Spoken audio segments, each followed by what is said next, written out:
En palabras de la Gran Carme Jimenez Huertas, especialista en lingüística y tecnologías de la lengua, la televisión es un arma de propaganda del poder para la manipulación y estulticia masiva de la población. Esto, que muchos ya sabían, ha quedado más que demostrado en pleno siglo XXI, con la pLandemia de ignorancia, cobardía y obediencia ciega a personajes criminales donde los haya, sin querer pensar que su acatación no solo valida a dichos psicópatas, sino que les convierte en sus cómplices. Gran parte de la culpa del comportamiento gregario y pusilánime, así como del delirante pensamiento de las masas, estriba en sus herramientas de propaganda, con la televisión por delante. Evidentemente, es muy duro comprobar que han convertido a las sociedades en grupos de dementes sin conciencia ni empatía, que buscan su comodidad, que quieren ser respetados y distinguidos sin trabajar y sin aportar beneficios observables a la población.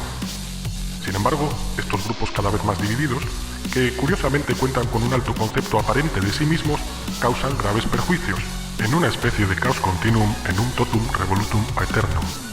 Perjuicios ocultados y falseados por las herramientas de propaganda a la población que los padece. Es necesario mentalizarse de que nada es lo que nos han hecho creer, y esto, valga la redundancia, es un hecho aplastante y no se puede cambiar, solo se puede ignorar, negar, ridiculizar, atacar, amenazar o descalificar. Pero, ¿desde cuándo desaparecen los problemas por ignorarlos? Esta especie de introducción era necesaria para el siguiente vídeo en el que podemos comprobar cómo tratan, manipulan y presentan la información a las masas.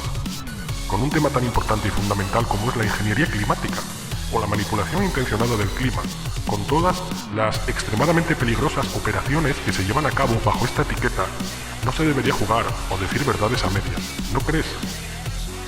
Lamentablemente, así es el show de nuestra distopía, y así son sus técnicas. En resumen, empleo de retórica emocional e inclusiva, como si fueras parte de actores o periodistas cercanos, alguien con quien te puedas identificar o como si fueran del barrio. Planteamiento positivo y utópico, siempre en pro del progreso. Exagerar la técnica y la sofisticación para causar admiración. Es ideal entrevistar a algún experto. Y, por supuesto, el coste económico. Siempre ha de contar con elevados costes. Todo lo bueno es caro, por eso no se hace. No es que no quieran hacerlo, es que no se puede hacer, claro, ¿cómo no? Que lo lleven haciendo más de 100 años no tiene importancia, no existe para el show. Ni podemos ni debemos saberlo, punto. Póngase el trapo enfermizo para no enfermar y siga pensando que piensa sin pensar. La ignorancia es la fuerza.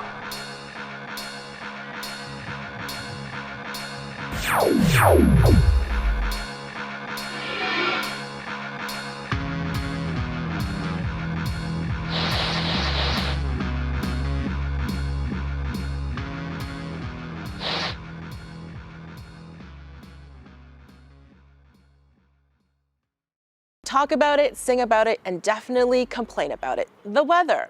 But have we come to the point where we can control the weather? Technically, that's still too good to be true, but the winds might be changing. Let's talk about cloud seeding. It's described as the enhancement of natural precipitation. To explain how cloud seeding works, we need to first talk about clouds. Clouds are a bunch of water droplets or ice crystals floating in the sky. The water droplets are too small to fall as precipitation, but they are large enough to form the clouds we see. In most parts of the world, these droplets are supercooled, meaning they're below freezing, but they remain liquid.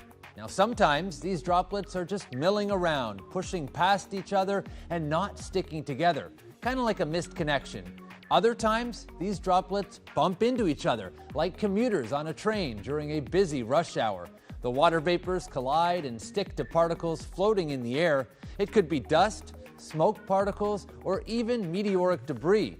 Those are known as condensation nuclei. So cloud seeding can produce what we want more or less of, more snow, more rain, or smaller hail pellets. This is done by introducing a seeding agent through pyrotechnic flares attached to an aircraft. Think Roman candles with a mission to deliver those condensation nuclei that encourage more collisions and group huddles by ice crystals inside the cloud. Common seeding agents used are dry ice, the solid form of carbon dioxide, silver iodide, or simple salts like sodium chloride. Seeding agents act as additional ice nuclei. In the case of silver iodide, its structure is very similar to ice. Hexagonal, which is why experts think ice wants to bond to it. When silver iodide is used in a cloud, water droplets begin to give up water vapor and shrink. At the same time, the ice crystals already present in the cloud collect this moisture and grow. As ice crystals bang into other ice crystals, they become larger and heavier until they fall from the cloud. So why would we even want to do this? Who does it benefit? In the wintertime, increase in snowfall is a very significant value add to organizations like hydropower companies. Idaho Power Company, for example, is interested in having more snowfall during the winter because this produces more runoff in the springtime for hydroelectricity. Wineries, such as ones in Mendoza, Argentina, have also used cloud seeding to protect their vineyards from damage through hail suppression. And lastly, insurance companies like ones in Alberta fund cloud seeding projects in order to lessen damage claims they receive. So how much does it cost? Well, the cost can vary. Hail is the most expensive, rain projects less expensive, running $200,000 to $1 million a year, and that might produce an extra 1.5 to 4.5 meters of snow in the mountains, or an extra 50 to 125 millimeters of rain in the summer. And you compare that to what is in the market price for water, or comparable technologies in creating more surface and groundwater, that is desalination, groundwater recharge, some of these, or even building dams and infrastructure, we're a fraction of that cost. So now that we know how it works, here are some myths busted. Why don't they cloud seed to extinguish forest fires? Because you can't create rain with cloud seeding. You can only enhance clouds that are already present. Can cloud seeding resolve droughts? Not really, because all precipitation requires clouds. If it's already dry, there won't be enough moisture to rise in the air. No clouds, no extra moisture, no chance of enhancement. However, what can be done is to increase snow production and rainfall when there are clouds to work with. In other words, it needs to be preemptive. But does it work? In 2008, Beijing claimed that they made it rain early with cloud seeding to ensure blue skies with the Olympic opening ceremony. In contrast, the American Meteorological Society released a statement in 2010 saying there's still uncertainty whether current cloud seeding techniques actually work to achieve the desired changes in precipitation. According to the World Meteorological Organization, 52 countries have a weather modification program, and many of them continue to boost funding for such operations, all in an effort to, perhaps one day, control the weather.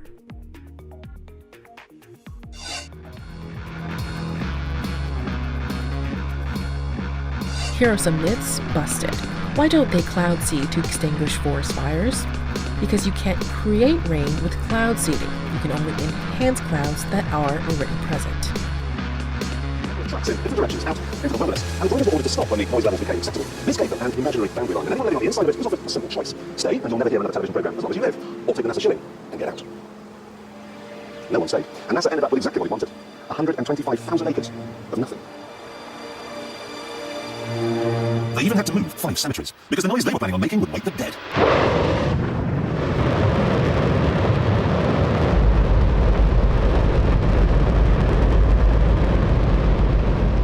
Don't worry if you can't hear what I'm saying. I couldn't even hear myself.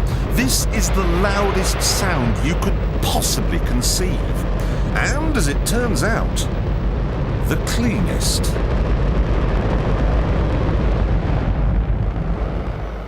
Now, the most amazing thing is that cloud up there, which was generated by the engine, is just a mixture of hydrogen and oxygen. It's water vapor. And in about an hour's time, someone in Mississippi is going to get wet washing. It will actually rain.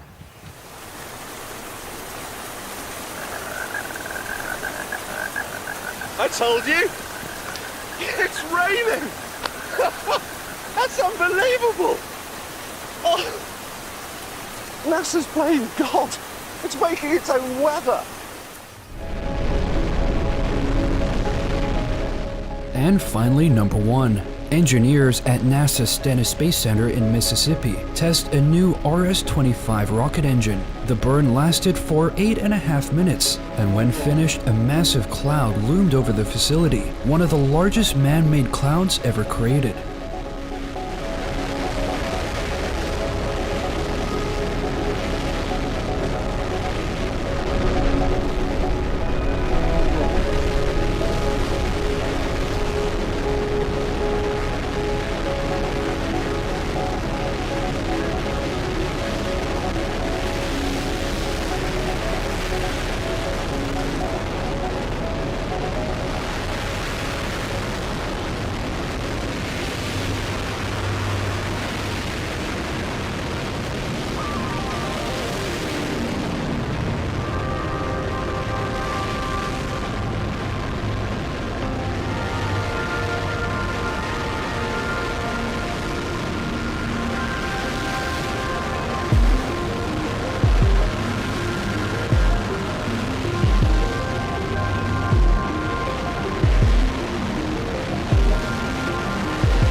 The Taurus molecular cloud machine was invented by the Russian military and is designed to decontaminate soldiers that have been exposed to a chemical agent. It works by shooting high-pressure water into a modified MiG-21 jet engine.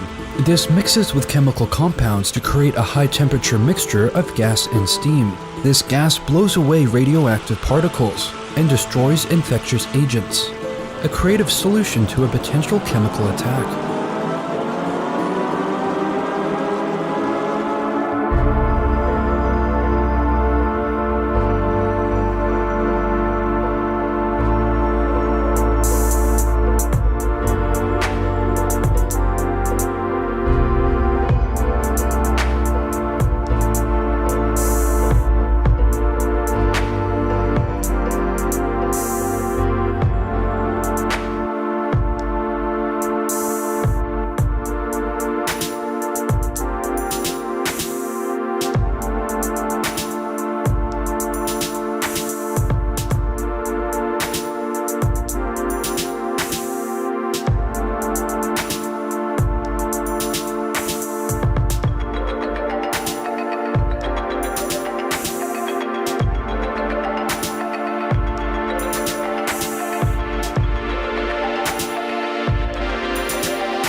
Can cloud seeding resolve droughts?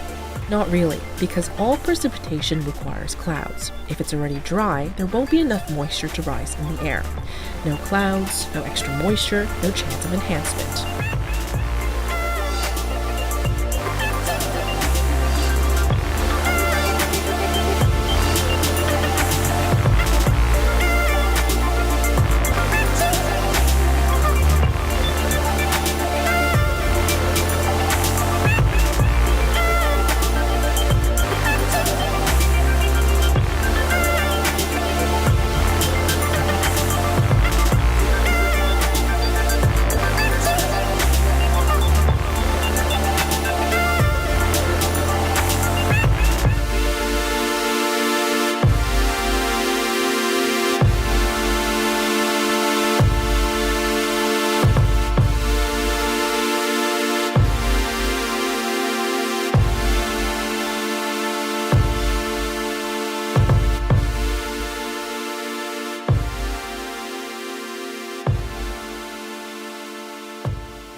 Let's turn to West Asia, a region known for its dry and hot weather. It has now been blanketed by snow.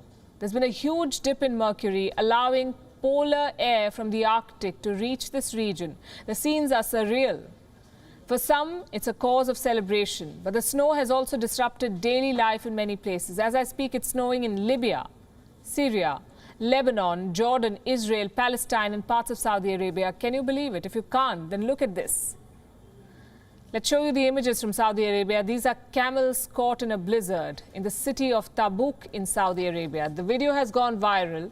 Snowfall is not uncommon in the city of Tabuk, but the scale this time has surprised many. Jordanians are surprised too. These are the images from Jordan. They're from Jordan's capital, Amman. It's covered in at least 8 inches of snow. The locals are delighted. The authorities are not. The snowfall has disrupted traffic, postponed Wuhan virus vaccination programs, even exams at some universities. It is a great feeling. I can't describe it. We've been waiting for this for a long time. We haven't seen the snow in the last 5 to 6 years, especially in Amman's heights. It's the same situation in Syria. Snow has covered the rooftops of many houses. On your screen are visuals from Al-Mauza, a town in the rebel-held Idlib province. The Syrian Civil Defense Forces, also known as the White Helmets, have been called to reopen snow-covered roads. Right next door in Israel, it's snowing in Jerusalem. The first snowfall in 6 years. In some places, there's at least 10 inches of snow. In fact, on the 18th of February, the city witnessed its coldest night of the year. But that did not stop people from praying at the Western Wall in Jerusalem. Several Jewish faithfuls were seen praying while others sang and danced as the snow fell. Then we come to Lebanon, blanketed by snow. Thursday was the coldest day of the year in this country. Some villages here are seeing snow for the first time ever. Nearly a dozen roads have been closed. In Libya, the Green Mountain has been blanketed white for the first time in 15 years. The flurry began on Monday. It is expected to last till the weekend. Locals are seeing this weather as an omen, hoping that it will herald a brighter future for their country. We hope the snowfall will be a good sign for our homeland by unifying our institutions and unifying our homeland, and for the people to return to one another and love each other. As we see now, the children, people and families that came to this area, the area of Sidi Muhammad Al-Hamri.